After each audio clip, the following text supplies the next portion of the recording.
तो कैसे हैं मेरे प्यारे विद्यार्थियों एवं बच्चों? एकदम बढ़िया। तो हम लोग पढ़ रहे थे chapter acid base all salt और उसमें हम पढ़ रहे थे इंडिकेटर नामक टॉपिक, जिसमें हम जाने थे कि इंडिकेटर है क्या। तो इंडिकेटर एक रंजक होता है जो एसिड और बेस के साथ यानी अम्ल और क्षार के साथ मिश्रित होने पर अपना रंग क्या कर लेता है, बदल लेता है। और ये दो प्रकार के होते हैं, नेचुरल इंडिकेटर और आर्टिफिशियल या सिंथेटिक इंडिकेटर। नेचुरल इंडिकेटर 3 पढ़े थे हम लोग, लिटमस पेपर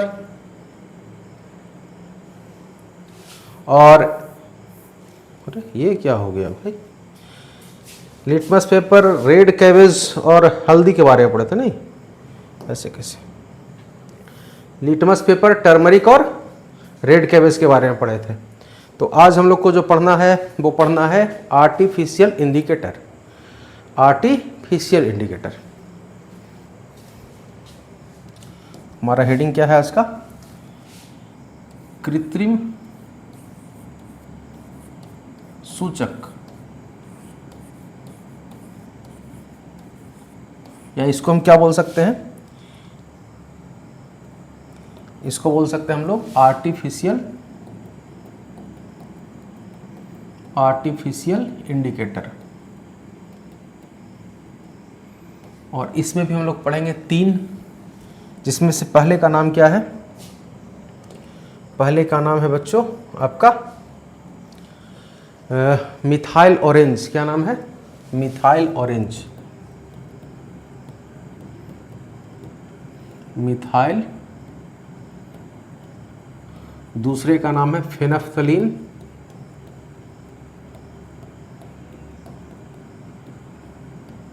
फेनफ्थलीन। और तीसरे का नाम है यूनिवर्सल इंडिकेटर। ये 3 की चर्चा आज हम करेंगे। पहला क्या है? मिथाइल ऑरेंज, दूसरा फेनफ्थलीन और तीसरा यूनिवर्सल इंडिकेटर। तो सबसे पहले हम जानेंगे किसके बारे में? मिथाइल ऑरेंज के बारे में। किसके बारे में? मिथाइल ऑरेंज के बारे में, कि इसका प्राकृतिक कलर बच्चों होता है ऑरेंज। नाम से ही पता है कि इसका प्राकृतिक कलर कैसा होगा, ऑरेंज होता है। एसिड में यह बदल जाता है लाल रंग में और बेस में बदल जाता है ये येलो रंग में। तो लिख लें इसको, बहुत ही आसान टॉपिक है। तो मिथाइल ऑरेंज हमारा हेडिंग हो जाएगा। मिथाइल ऑरेंज क्या है? मिथाइल ऑरेंज क्या है? कौन है बच्चा? तो हमारा टॉपिक चल रहा था बच्चों कृत्रिम सूचक, और इसमें हम लोग पहला कर रहे थे मिथाइल ऑरेंज, और जाने थे कि ये क्या होता है। प्राकृतिक कलर इसका ऑरेंज होता है, अम्ल में यह लाल में रंग में बदल जाता है और क्षार में यह पीला हो जाता है। तो लिखते हैं इसका प्राकृतिक कलर या इसका प्राकृतिक रंग, इसका प्राकृतिक रंग कैसा होता है? ऑरेंज होता है। ऑरेंज होता है, यानी जब ये नेचर में ऐसे है तो कैसा है? ऑरेंज है। और ये अम्ल के साथ कैसा बदल जाता है? यह अम्ल के साथ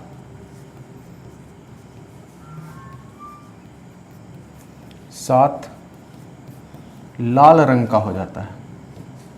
लाल रंग का हो जाता है।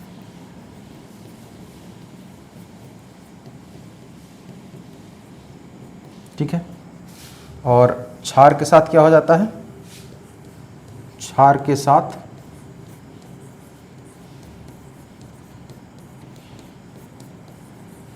पीले रंग का हो जाता है। पीले रंग का हो जाता है। तो ये है मिथाइल ऑरेंज।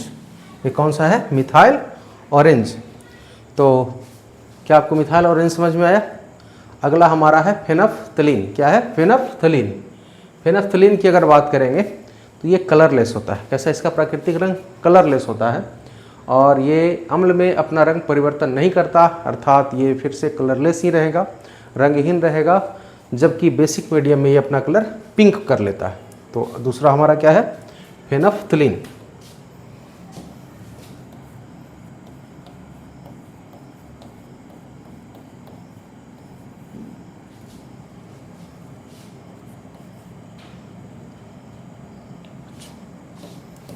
फेनफ्थलीन।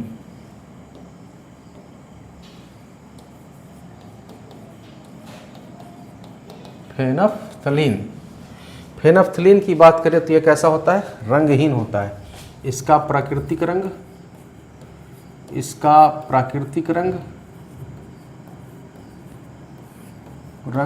रंगहीन होता है, यानी कलरलेस। रंगहीन अर्थात कलरलेस होता है, कलरलेस होता है। अम्ल में यह अपना रंग परिवर्तन करेगा? नहीं करेगा। तो लिखेंगे कि अम्ल के साथ यह अपना रंग परिवर्तन नहीं करता। अम्ल के साथ यह रंगहीन ही होता है, रंगहीन ही होता है। और आपको पता होना चाहिए कि ये क्षार के साथ लड़कियों का फेवरेट कलर गुलाबी यानी पिंक में बदल जाता है। तो लिखेंगे क्षार के साथ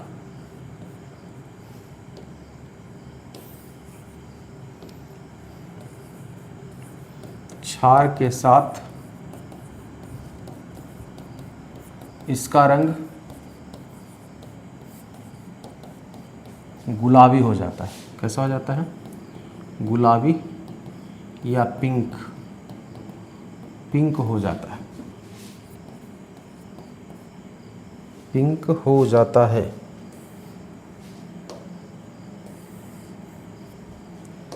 पिंक हो जाता है। तो एक बार पूरा रिकॉल कर लेते हैं बच्चों कि हम लोग इंडिकेटर में आखिर पढ़े क्या क्या। तो हमने इंडिकेटर के बारे में जाना कि इंडिकेटर क्या था? एक रंजक था जो अम्ल और क्षार के साथ मिश्रित होने पर रंग को परिवर्तित कर रहा था। यानी इंडिकेटर को अगर अम्ल के साथ मिलाइएगा तो रंग परिवर्तन कर सकता है, क्षार के साथ मिलाइएगा तो भी रंग परिवर्तन कर सकता है। और ये दो प्रकार के हो रहे थे, कौन से? नेचुरल और आर्टिफिशियल। और नेचुरल इंडिकेटर हमने देखा कि 3 है, लिटमस पेपर, टर्मरिक और रेड कैबेज। लिटमस पेपर के बारे में हमने जाना कि इसका उदासीन रंग कैसा होता है? नीला या बैंगनी। ये नीला से लाल में बदलता है कब? जब अम्ल के साथ हो। और लाल से नीला में बदलता है कब? जब ये क्षारक के साथ हो। टर्मरिक का उदासीन रंग कैसा होता है? पीला। अम्लीय विलयन में यह पीला हो जाता है और क्षारीय विलयन में यह लाल हो जाता है। उसके बाद हमने पढ़ा कि रेड कैबेज का रंग लाल होता है, अम्लीय विलयन में यह लाल ही रहता है और क्षारीय विलयन में यह हरा हो जाता है। उसके बाद हमने कृत्रिम सूचक को देखा, मिथाइल ऑरेंज, फेनफ्थलीन और हमारा यूनिवर्सल इंडिकेटर अभी बचा हुआ है। तो मिथाइल ऑरेंज का रंग ऑरेंज होता है, ये अम्ल के साथ लाल हो जाता है और क्षार के साथ पीला रहता है। उसके बाद हमने देखा फेनफ्थलीन का रंग रंगहीन होता है, अम्ल के साथ ये रंग परिवर्तन नहीं करता और क्षार के साथ इसका रंग गुलाबी हो जाता है। तो अब जो हमारा टॉपिक है बच्चों वो है यूनिवर्सल इंडिकेटर। क्या है? Universal indicator.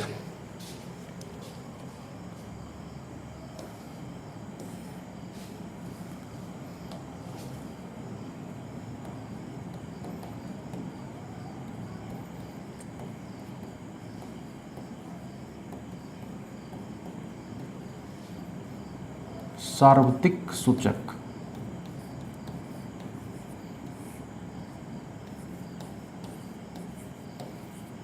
इसका काम है बच्चों कि ये अम्ल और क्षारक के स्ट्रेंथ, यानी कि अम्ल और क्षार कैसा है, यानी कि मजबूत है या वीक है, स्ट्रॉन्ग है या वीक है, उसके बारे में ये डिसाइड करके बताता है। तो क्या लिखेंगे कि यह अम्ल और क्षारकों का स्ट्रेंथ बताता है। यह अम्ल और क्षारकों का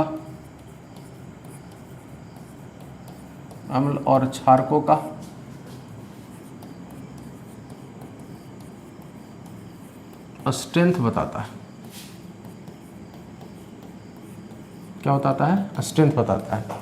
अगर बात करें कि कोई ऐसा हमारे पास सॉल्यूशन है जिसको अम्ल के साथ अगर मिलाएं और वो अपना रंग डार्क रेड कर ले तो उसको बोलेंगे कि पीएच मान क्या है उसका? 0 है। और 1 होगा तो रेड हो जाएगा, 2 भी रहेगा तो रेड रहेगा। यानी इस अलग अलग पीएच मान में इसका रंग अलग अलग हो सकता है। जैसे हम एक तरफ अगर पीएच लिख दें, एक तरफ क्या लिख दें? pH मान लिख दें, pH, और एक तरफ कलर लिख दें। तो अगर हम pH 0 की बात करें, किसकी बात करें, अगर किसी का pH 0 है तो वो यूनिवर्सल इंडिकेटर के साथ अपना रंग क्या कर लेगा, डार्क रेड, ऐसा कर लेगा, डार्क रेड। अगर 1 रहेगा तो ये रेड में बदल जाएगा, 2 रहेगा तब भी क्या हो जाएगा, रेड हो जाएगा। यानी आप समझिए कि यूनिवर्सल इंडिकेटर अम्ल और क्षारकों का क्या बताएगा, स्ट्रेंथ बताएगा। क्या बताएगा कि अगर डार्क रेड आ रहा है कलर तो उसका pH क्या है, 0 है। 1 आ रहा है तो pH क्या है, रेड आ रहा है कलर तो उसका pH 1 है या 2 भी है। अगर ऑरेंज रेड आएगा तो क्या कहेंगे, 3 है pH, क्या है, 3। ऑरेंज रेड यानी 3 अगर होगा तो क्या कहेंगे, किसका pH अगर 3 होगा तो कलर कैसा होगा, ऑरेंज रेड। अगर pH 4 होगा तो ये ऑरेंज ही रहेगा। फिर से बताते हैं, 0 pH पे कितना क्या कलर रहेगा, डार्क रेड। 1 पे क्या pH रहेगा, क्या बोल रहे हैं हम भी, थोड़ा दिमाग डिस्टर्ब हो जाता है कभी। pH 0 है तो कलर डार्क रेड है, pH 1 है तो रेड है, pH 2 है तो रेड है, pH 3 है तो ऑरेंज रेड है, pH 4 है तो ऑरेंज है, 5 होगा तो ऑरेंज येलो हो जाएगा, 6 रहेगा तो ग्रीनिश येलो हो जाएगा, 7 रहेगा तो ग्रीन हो जाएगा। तो लिख दे, 5 रहेगा तो क्या हो जाएगा, 5 अगर रहेगा तो आपका ऑरेंज येलो हो जाएगा। क्या हो जाएगा, ऑरेंज येलो।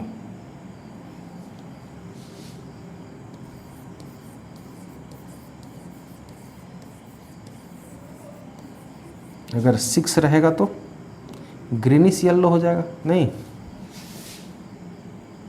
क्या हो जाएगा 6 में, ग्रीनिश येलो।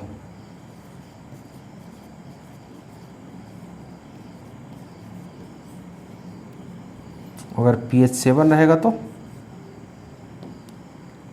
ये ग्रीन में बदल जाएगा, किस में बदल जाएगा, ग्रीन में। फिर से pH 0 रहेगा तो डार्क रेड हो जाएगा, इसका कलर कैसा हो जाएगा, डार्क रेड। यूनिवर्सल इंडिकेटर का कलर कैसा हो जाएगा, डार्क रेड हो जाएगा। 1 रहेगा तो रेड हो जाएगा, 2 रहेगा तो रेड हो जाएगा, 3 रहेगा तो ऑरेंज रेड हो जाएगा, 4 रहेगा तो ऑरेंज हो जाएगा, 5 रहेगा तो ऑरेंज येलो हो जाएगा, 6 रहेगा तो ग्रीनिश येलो हो जाएगा, 7 रहेगा तो ग्रीन हो जाएगा। ठीक है, आगे बढ़े, एक तरफ फिर से pH लिखते हैं क्योंकि 14 तक जाना है हमको। अगर pH 8 रहेगा, pH क्या रहेगा, 8, pH अगर 8 रहेगा ना तो इसका कलर हो जाएगा ग्रीनिश ब्लू। कैसा हो जाएगा, 8 में ग्रीनिश ब्लू कलर हो जाएगा।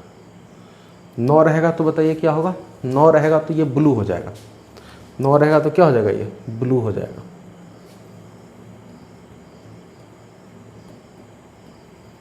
दस में क्या हो जाएगा, 10 में ये हो जाएगा नेवी ब्लू। कैसा हो जाएगा, नेवी ब्लू, नेवी ब्लू। साथ साथ उतार लीजिएगा सब साथ साथ। क्या हो जाएगा, नेवी ब्लू, नेवी ब्लू। तो 11 में बताइए क्या हो जाएगा, 11 में पर्पल हो जाएगा। कैसा हो जाएगा, पर्पल। 12 में क्या हो जाएगा, डार्क पर्पल हो जाएगा। क्या हो जाएगा 12 में, डार्क पर्पल, एकदम डार्क।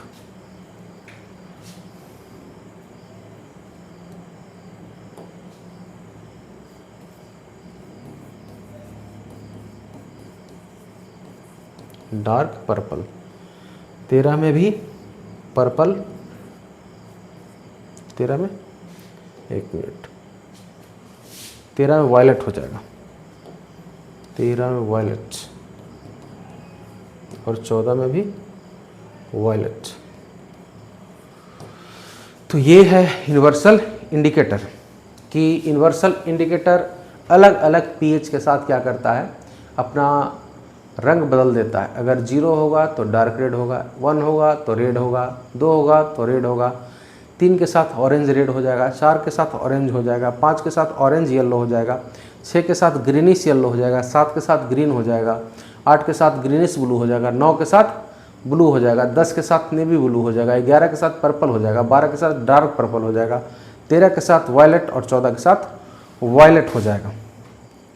क्या आप समझ पा रहे हैं?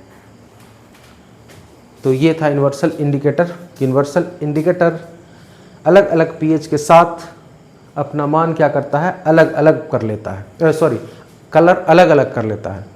यूनिवर्सल इंडिकेटर क्या करता है, अलग अलग पीएच के साथ अपना कलर अलग अलग कर लेता है। जैसे देखें,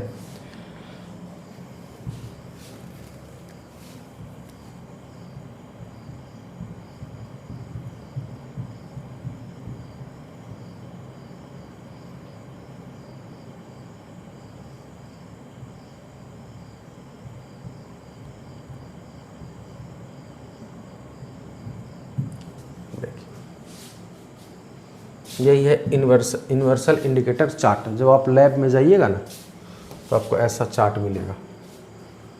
ऐसा कहाँ है, ऐसा कुछ मिलेगा आपको, रेड पिंक ऑरेंज, है ना, ये सारा आपको चार्ट इस तरह से। वहाँ एक पेपर मिलता है, मतलब कि एक जब एक्सपेरिमेंट कीजिएगा तो ये पूरा एक पेपर मिलेगा।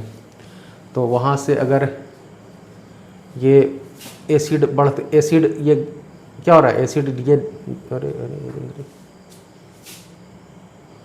जैसे 1 है तो हार्ड एसिड है, 2 है तो भी हार्ड एसिड है, धीरे धीरे से एसिडिटी क्या हो जाएगा, घटेगा, और धीरे धीरे से इधर बेसिक नेचर बढ़ेगा। तो ऐसा ही आपको एक पेपर मिलता है स्केल टाइप का, उसको बोलते हैं पीएच स्केल। तो उसी पे हम लोग मेज़र करते हैं आपका पीएच मान। तो क्या आपको ये समझ में आया? अगर आ गया तो अच्छी बात है। हम लोग बढ़ते हैं आगे, और आज हम लोग करेंगे आगे का टॉपिक, और करेंगे आज साल्ट। क्या पढ़ेंगे? साल्ट अर्थात लवण।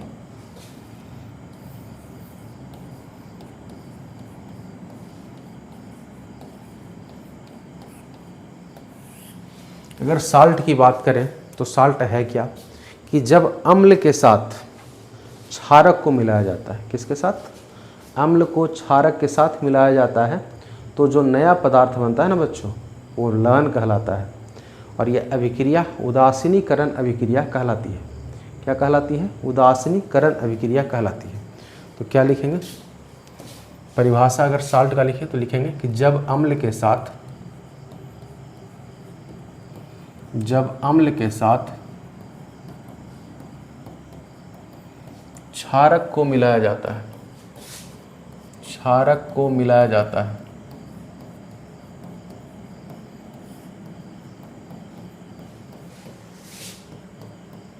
तो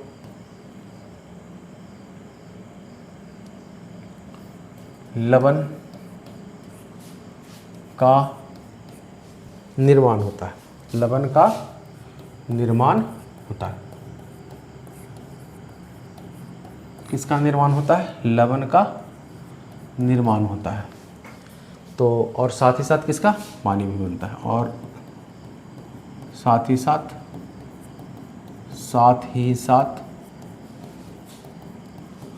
H2O भी उत्पाद के रूप में बनते हैं, उत्पाद के रूप में बनते हैं। अब ये जो अभिक्रिया है ना लवण और क्षार का, तो आप जानते हैं पहले से कि ये अभिक्रिया क्या कहलाता है? उदासीनीकरण। तो लिखेंगे यह अभिक्रिया उदासीनीकरण अभिक्रिया कहलाती है। उदासीनीकरण अभिक्रिया कहलाती है।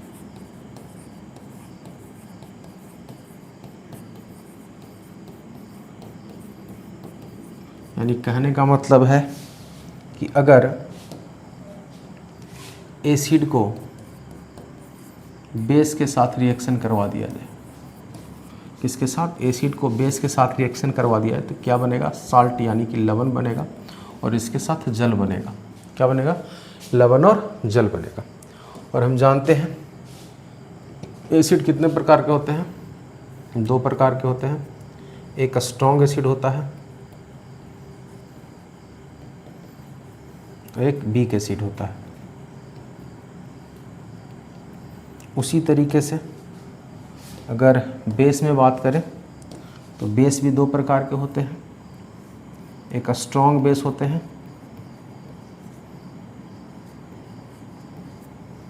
और एक वीक बेस है, तो एक वीक बेस होते हैं। आप ये जानते हैं, पहले से जानते हैं कि नहीं जानते हैं कि एसिड और बेस 2 प्रकार के होते हैं, स्ट्रॉन्ग एसिड और वीक बेस। स्ट्रॉन्ग एसिड हम आपको बता चुके हैं कि कौन कौन होता है। स्ट्रॉन्ग एसिड आपका HCl होता है, H2SO4 होता है और HNO3 होता है। जबकि वीक एसिड क्या होता है, CH3COOH और HCOOH होता है। तो आप चाहे तो यहाँ पे लिख भी दे सकते हैं। सबसे पहला एसिड का नाम क्या है, HCl, H2SO4, HNO3। Weak acid की बात करें तो HCOOH, CH3COOH, ये सब आपको हम पढ़ा चुके हैं। उसी तरीके से स्ट्रॉन्ग बेस की अगर बात करें तो KOH,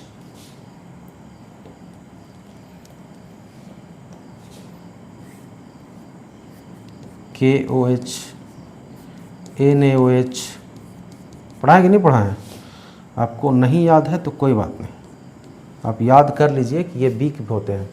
और ऐसे वीक क्या है, CaOH2, और कोई है, और NH4OH।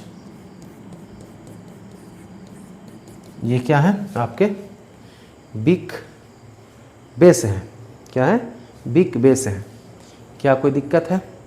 तो अब अलग अलग साल्ट बनेंगे। अगर स्ट्रॉन्ग एसिड का रिएक्शन स्ट्रॉन्ग बेस से करवाएं तो अलग साल्ट बनेगा, स्ट्रॉन्ग एसिड का रिएक्शन वीक बेस से करवाएं तो अलग साल्ट बनेगा। तो अलग अलग साल्ट बन सकते हैं। जैसे कि अगर स्ट्रॉन्ग एसिड को हम SA से बता दें, डिनोट कर दें किसको, SA से, और इसको WA से, इसको SB से और इसको WB से, यानी कि strong acid weak acid, strong base weak base. तो अब चलिए साल्ट बनाते हैं। तो साल्ट नंबर 1 जब बनाएंगे तो अगर स्ट्रॉन्ग एसिड और स्ट्रॉन्ग बेस का रिएक्शन करवाएं तो नंबर 1 जो साल्ट बनेगा, साल्ट नंबर 1 किससे, स्ट्रॉन्ग एसिड और स्ट्रॉन्ग बेस। तो हमसे पूछा जाए कि बताइए इसका pH मान क्या होगा, तो ये pH मान 7 के बराबर होगा इसका। यानी स्ट्रॉन्ग एसिड और स्ट्रॉन्ग बेस से जो साल्ट बनेगा उसका pH मान क्या होगा, 7 होगा। क्या होगा, 7 होगा। जो साल्ट 2 बनेगा हमारे पास, अगर स्ट्रॉन्ग एसिड का रिएक्शन वीक बेस से करवा दें, किससे करवा दें, वीक बेस से करवा दें, तो जो pH मान आएगा वो 7 से क्या आएगा, छोटा आएगा। 7 से क्या आएगा, छोटा आएगा। अगर साल्ट 3 बनाए,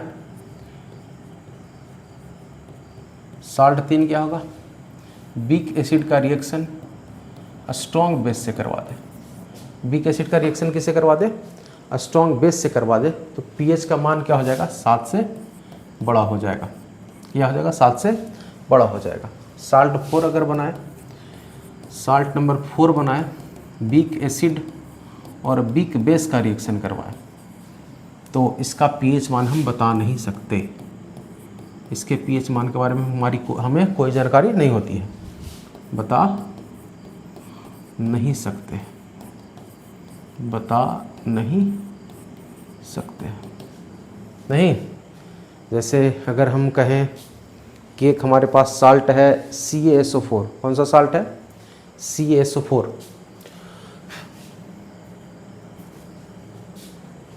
एग्जाम्पल के तौर पे ले, एक हमारे पास साल्ट है CaSO4, तो CaSO4 की अगर बात करें, पूछे कि pH मान बताइए, तो Ca देखिए कहाँ से आया है, वीक से, और SO4 कहाँ से आया है, स्ट्रॉन्ग से। यानी ये जो साल्ट बना है स्ट्रॉन्ग एसिड, ये किससे बना है, स्ट्रॉन्ग एसिड, और ये किससे बना है, वीक बेस।